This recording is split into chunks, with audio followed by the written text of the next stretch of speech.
शोर अपने घर बार छोड़कर जाएगा।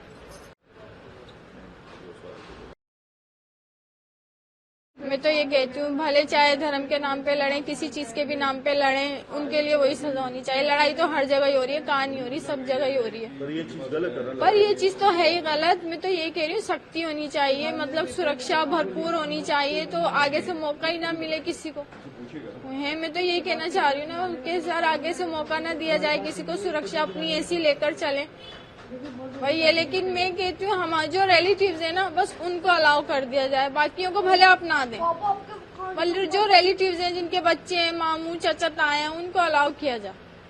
बुरा लग रहा है कि जा रहे हो यहाँ छोड़ के। बुरा तो लगेगा ना, बुरा तो लगेगा भाई। कौन अपना शोर अपने घर बार छोड़कर जाएगा।